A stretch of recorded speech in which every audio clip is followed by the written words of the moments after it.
शोहर परदेश जा रहा है, या तो बीवी किचन में होती है या बीवी बेडरूम में होती है, लेटे लेटे कहती है जाइए जाइए अपना काम करके आइए। और कितनी बीवियां तो ऐसी होती हैं जो कहती हैं जाते जाते शोहर से लड़ा करती हैं, कितने सख्त जुमले बोल दिया करती हैं, कहती जा वापस मत आना, मुझे तेरी सूरत नहीं देखनी है, मुझे तेरी शक्ल से नफरत हो गई है। और मेरी कौम की बेटी हो, तुझे खुदा का वास्ता है कभी शोहर को बददुआ न देना, कभी शोहर के खिलाफ कोई जुमला न बोलना, तुझे पता नहीं है ये शोहर क्या है। ये सिर्फ तेरे लिए एक निकाह में बंधा हुआ बैल नहीं है, बल्कि ये वो है अगर ये चला गया तो तेरी दीवार गिर जाएगी, अगर ये चला गया तो तेरा सहारा चला जाएगा। अगर अस्सलामु अलैकुम वरहमतुल्लाहि व तआला व बरकातुहू। यकीन है नाज़रीन आप लोग खैरियत व आफियत से होंगे। तो सामाईन, मेरे दोस्तों भाइयों, आज मैं आप सब के लिए एक बहुत ही खूबसूरत तकरीर का रिएक्शन वीडियो लेकर के आया हूँ, जो मुफ्ती हम्माद रज़ा मुरादाबादी साहब क़िबला की है। आप सुने, इंशाअल्लाह आपका ईमान ताज़ा हो जाएगा। और मुफ्ती हम्माद साहब क़िबला बहुत खूबसूरत अंदाज में तकरीर करते हैं और लोगों को पसंद भी आती है। तो आइए हम आपको मुफ्ती हम्माद रज़ा मुरादाबादी साहब क़िबला की तकरीर सुनाते हैं। पूछना चाहता हूँ, जब शोहर परदेश जाया करते हैं तो क्या आज भी बीवियां दरवाजे तक छोड़ने आती हैं? क्या आज भी बीवियां शोहर को खुदा हाफिज कह के रुखसत करती हैं? नहीं, खुदा की कसम हालात बदल चुके हैं। आज जब शोहर परदेश जा रहा है, या तो बीवी किचन में होती है या बीवी बेडरूम में होती है, लेटे लेटे कहती है जाइए जाइए अपना काम करके आइए। और कितनी बीवियां तो ऐसी होती हैं जो कहती हैं जाते जाते शोहर से लड़ा करती हैं, कितने सख्त जुमले बोल दिया करती हैं, कहती जा वापस मत आना, मुझे तेरी नहीं देखनी है, मुझे तेरी शक्ल से नफरत हो गई है। और मेरी कौम की बेटी हो, तुझे खुदा का वास्ता है कभी शोहर को बददुआ न देना, कभी शोहर के खिलाफ कोई जुमला न बोलना, तुझे पता नहीं है ये शोहर क्या है। ये सिर्फ तेरे लिए एक निकाह में बंधा हुआ बैल नहीं है, बल्कि ये वो है अगर ये चला गया तो तेरी दीवार गिर जाएगी, अगर ये चला गया तो तेरा सहारा चला जाएगा, अगर ये चला गया तो तेरी खुशियां रूठ जाएंगी, अगर ये चला गया कोई तुझे इज्जत की निगाह से नहीं देखेगा, अगर ये चला गया कोई तुझे चैन से रोटी नहीं देगा। तुझे क्या लगता है शोहर के बाद तो चैन से जी लेगी? कसम खुदा की ये वो समाज है उस वक्त तक बेवा को रोटी नहीं देता जब तक उसके कपड़े नहीं उतरवा लेता है। तुझे खुदा का वास्ता अपने शोहर के खिलाफ जबान न खोलना। ओ मेरी कौम के जवानों, घर से निकला करते हो दुआएं पढ़ के निकला करो, माँ बाप की दुआएं लेके निकला करो। आज हादसे हो रहे हैं, परिवार के परिवार जा रहे हैं, खानदान के खानदान लिपट जाते हैं, ऐसे ऐसे हादसे हो रहे हैं कि सूरतें पहचानी नहीं जाती है। क्या हुआ है? हमने तरक्की की है, मेरा बेटा इंग्लिश मीडियम में है, 5 साल का है, इंग्लिश बोलता है। आज चुप कर जालिम, 5 साल का बेटा तेरा इंग्लिश बोलता है। तू बता तुझे मुस्तफा की जबान आती है कि नहीं, तुझे कुरान आता है कि नहीं? तुझे 5 साल के बेटे पे इंग्लिश बोलने पे तो फख्र है, मगर तुझे गैरत नहीं आती। तू 28 साल का बैल हो गया, लेकिन तुझे कुरान पढ़ना नहीं आया। आज तू परदेश जाता है, तेरी बीवी कहती है बाय बाय, वेलकम आता है तो कहती है और यार मुस्तफा ने तो ये कहा था अगर शोहर परदेश जाने लगे बीवी दरवाजे तक छोड़ने के लिए आए, और अगर आती है आयतुल कुर्सी, शोहर बीवी पे दम करे, बीवी शोहर पे दम करे, रब कहता है ये अमल करो, उस वक्त तक मौत भी नहीं आएगी जब तक तुम्हें दोबारा जिंदा मिला नहीं हो। सुभान अल्लाह, नारे तकबीर, नारे रिसालत, आमदे रसूल कॉन्फ्रेंस, हजरत अल्लामा मुफ्ती हम्माद रज़ा साहब क़िबला। सुभान अल्लाह, सुभान अल्लाह। बापों से भी गुजारिश है जो बेटियों को शोहर के खिलाफ भड़काया करते हैं, तुझे घमंड है ना, तू पाल लेगा, तेरी औकात का बड़े बड़े राजाओं से बेटियां ना पली। बेटी शोहर के घर अच्छी लगती है। किसके घर? शोहर। सारे बोलो, शोहर के घर बेटी अच्छी लगती है, बाप के घर बेटी अच्छी नहीं लगती। कहते जा हमने अब तक पाला, जा डर किस बात का, दबिए मत। जो झगड़े हो रहे हैं ना, ये झगड़े पहले जब बेटी रुखसत होती थी बाप कहता था जा बेटी सुर्ख जोड़ा पहन के जा रही है, इज्जत बचाना बाप की। उस घर से रिश्ता उस दिन टूटे जब तू सफेद कफन में निकले। आज बेटी जाती है तो कहता कोई बात नहीं, नंबर खुला है, एक फोन करने की देर है, गाड़ी में चाबी लगी, भाई आके सब सही कर दे। कोई सही नहीं करता। मेरी बेटियों, अपने घर की जिम्मेदारी तुम्हारी, कोई नहीं आएगा तुम्हारे घर में तुम्हें बचाने के लिए, कोई तुम्हारे घर को आबाद करने नहीं आएगा। शोहर शोहर होता, उसे पावर है, एक बार उसने तलाक कह दिया तो काम बिगड़ गया। ये समझ ले, कभी उसे धमकी मत दे। कभी उसके खिलाफ खड़ा मत होना। होते झगड़े घरों में ना इत्तेफाकियां भी हो जाती हैं, इसका मतलब तो ये नहीं है कि बेटियां जाकर के अपने बाप से शिकायत करें।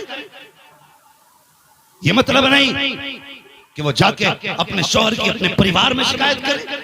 ये तेरा शौहर है, जब दुनिया छोड़ देगी तब तुझे यही काम आएगा। हाँ, अगर तजर्बा ना किया हो तो जाओ, जाके उन घरों को देखो जिसमें 8-8 बेटे और 8-8 बहुएं हैं। सर पे अगर शौहर का साया सलामत है ना, तो 8 बहुएं अगर साथ खा रही है तो पूछती है अम्मी क्या बनेगा? वो 70 साल की बुढ़िया जो कहती है वही बनता है। हाथों में सोने के कंगन है, राज करती है घर में अगर शौहर है। फिर आजमा लेना, अगर इसी का शौहर इंतकाल कर जाए, कल तक जिसकी उम्र से खाना बनता था, आज यही बेवा होकर अपने हिस्से की रोटी का इंतजार करती है। पूछना क्या हुआ, कहेगी जब से शौहर गया है हुकूमती दफन हो गई, जब से शौहर गया है खुशी ही रूठ गई। इसलिए मैं बेटियों से गुजारिश करूंगा शौहर की इज्जत करना। हजरत आमीना ने अपने शौहर हजरत अब्दुल्ला को रुखसत कर दिया, चले गए। जब आने का वापसी का वादा था, आज भी ऐसा होता है। बेटा परदेश से आए, माएं घर सजाती हैं, भाई परदेश से आए, बहनें घर साफ करती हैं, शौहर परदेश से आए, बीवी घर में सफाई करती है। मेरा सरताज आने लगा। हजरत अब्दुल्ला के आने का दिन करीब आया, हजरत आमीना सफाई करने लगी। अब्दुल मुत्तलिब कहने लगे आमीना बड़ी खुश हो, क्या बात है? कहने लगे अब्बा आज मेरे अब्दुल्ला आने वाले हैं। क्या खुशियां थी, कितना प्यार था। कहने लगे अब्बा आज मेरे अब्दुल्ला आने वाले हैं।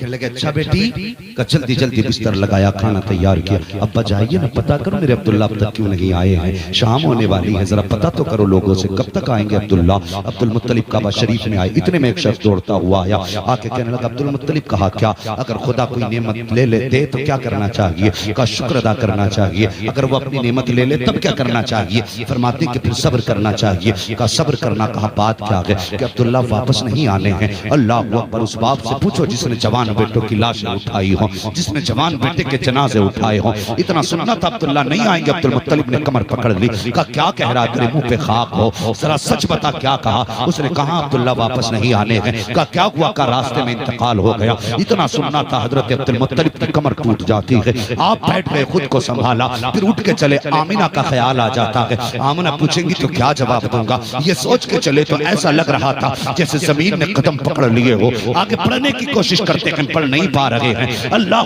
पर हिम्मत की है, सोच रहे हैं आमीना इंतजार कर रही होगी। ये सोच के हिम्मत करके आपने कदम बढ़ाया है। अभी दरवाजे पे पहुंचे हैं, जाके कदम थम जाते हैं। किस मुंह से सामना आमीना का होगा? अल्लाह पर इधर आहट दरवाजे पे हुई है, उधर सैयदा बाहर आ जाती है, कहती है अब बताओ ना मेरे अब्दुल्ला की क्या खबर मिली है? हजरत अब्दुल मुत्तलिब की रोक करके आंखें सुर्ख हो चुकी थी। फरमाते हैं ए आमीना बेटी, अब किसी अब्दुल्ला का इंतजार ना करना, जो वादा करके गया था वो नहीं आने वाला है। इतना सुना हजरत आमीना पे ऐसा था जैसे बिजलियां गिर पड़ी हो। आप टूट गई, जमीन पे बैठ गई, चीख निकली है, आंख में आंसू आए हैं, अपने शिकम पे हाथ रखा है, रो के कहती है ए मेरे परवरदिगार, ये तेरा कैसा फैसला है? अभी मेरे बेटे ने बाप का चेहरा नहीं देखा था, बाप ने बच्चे को नहीं देखा था, आने से पहले इसके दुनिया में इसे यतीमी का चेहरा दे दिया गया। ए मेरे मालिक, मेरे बेटे को लावारिस बना दिया गया है। इतना कहना तो आवाज आती है आमीना आंसू ना बहा, गम ना कर, तुझसे किसने कह दिया कि ये लावारिस है? ये तो वो है जिसको सारे जमाने का वारिस बना के पैदा किया। सुभान अल्लाह, सुभान अल्लाह। नारे तकबीर, नारे रिसालत, आमदे रसूल कॉन्फ्रेंस, हजरत अल्लामा मुफ्ती हम्माद रजा साहब तिबला, नारे तकबीर, सुभान अल्लाह, सुभान। चलें और आगे जी, तैयार हैं? थके तो नहीं है? अगर नहीं थके तो कह दें या रसूल अल्लाह, या रसूल अल्लाह, या ऐसे कुछ लोग हाथ नहीं उठा रहे भाई। अगर किसी की जेब में हाथ हो तो मत निकालो, अगर फ्री बैठे हो तो फिर कह दो या रसूल अल्लाह, या रसूल अल्लाह, सुभान अल्लाह। बस सुने, देखिए नारे तकबीर, नारे रिसालत, उलमाए अहले सुन्नत, आमदे रसूल कॉन्फ्रेंस, शहनशाह तरन्नुम हजरत उस्मान रजा हारूनी, शायर इस्लाम उस्मान रजा हारूनी, नारे तकबीर, नारे रिसालत, सुभान। माशाअल्लाह, मुल्क मिल्लत का बहुत बड़ा नाम था। हजरत उस्मान रजा हारूनी साहब क़िबला तशरीफ फरमा हो चुके हैं। मेरे बाद इंशाअल्लाह आप उस्मान भाई की ज़बान से मुस्तफ़ा की नातें सुनिए। अभी यकीनन मैं समझूंगा कि अब तकरीर के खत्म होने का इंतजार मुश्किल होने वाला है। है जी, मैं बात पूरी कर लूं अगर इजाजत हो तो। जरा सारे कह दें या रसूल अल्लाह, या रसूल अल्लाह। अल्लाहु अकबर। फिर हजरत अब्दुल्ला के विसाल के बाद नबी की अम्मी हजरत आमिना सुबह भी रोती है, शाम भी रोती है, दिन भर रोना। हजरत अब्दुल मुत्तलिब से ये रोना नहीं देखा गया। एक दिन काबे में गए, कहने लगे या अल्लाह मेरे तो 11 बेटे, मैं 11 बेटों को देख के सब्र कर लूंगा, आमीना को ऐसा बच्चा दे जो आमीना के दिल का करार बन जाए। आवाज आई मुत्तलिब जाकर चला जा, तू आमीना के करार की बात करता है, हमने तो इसको सारे जमाने का करार बनाने का फैसला। सुभान अल्लाह, सुभान अल्लाह। ये कामिना का करार नहीं, ये कायनात का करार बन के आने वाला है। आ गए। नबी की अम्मी कहती जैसे तीसरा महीना लगा हुजूर की आमद का, मैं धूप में बैठी थी, कहती उसी रात ना मैं सोई थी तो ख्वाब में हजरत आदम आए थे और मुबारकबाद दे के गए थे। फतवा अगर हजरत आदम पे लगेगा तो हम पे भी लगेगा, अगर उन पे नहीं तो हम पे भी नहीं। फाइनल कहती कि पहली रात तीसरे महीने की आई, आदम आए मुबारकबाद दी। कहती दिन में बैठी थी, धूप थी ना, मेरे माथे पे पसीना आया, मैंने यूं किया ना तो कहती मेरे हाथ से ना मुश्क अंबर की खुशबू आने लगी। सुभान अल्लाह, सुभान अल्लाह। कैसी खुशबू? मुश्क अंबर की खुशबू। कहने लगी मुझे डर हुआ क्योंकि औरतें मक्के की हसद करती थी मुझसे। जिस दिन हजरत आमिना का अब्दुल्ला से निकाह हुआ था ना, इस गम में कि आमना का क्यों निकाह हुआ, हमारा क्यों नहीं हुआ, 70 औरतों की मौत हुई। ये शौक था अब्दुल्ला से निकाह करने का। 70 औरतें मरी इसी गम में कि अब्दुल्ला मेरे हिस्से में क्यों नहीं आई। तो कहती डर था, हसद था औरतों को, जाने क्या क्या कहेंगे। और फिर मक्के का दस्तूर के शौहर मर जाए तो खुशबू नहीं लगनी। कहने लगी जब पसीना देखा मैं घबरा गई, मैंने अपना जल्दी से दुपट्टे से साफ किया। कहने लगी दुपट्टे से साफ किया तो दुपट्टे से खुशबू, हाथ से साफ किया तो हाथ से खुशबू। कहने लगी फिर मैं दुपट्टे को जल्दी धोने के लिए लेके गई, बेहतर तो ये था कि दुपट्टे से खुशबू चली जाती। कहती दुपट्टे में खुशबू, जो पानी डाला बहा तो पानी से खुशबू। फरमाती वो पानी नालियों में बहा तो नालियों में खुशबू। फरमाती कि जहां जहां पसीने की निस्बत जा रही थी खुशबू फैलती जा रही थी। लगाओ ना फतवा, कौन सा लगाओगे। ये बदबख्त कहते माज़अल्लाह नबी के माँ बाप जहन्नमी है। नबी की अम्मी कहती है एक दिन मैं लेटी हुई थी, मैं करवट से लेटी थी, मेरे माथे पे पसीना आया, मेरी कमर के पीछे से ठंडी हवा के झोंके आए, मैंने मुड़ के देखा ये झोंके किधर से हैं।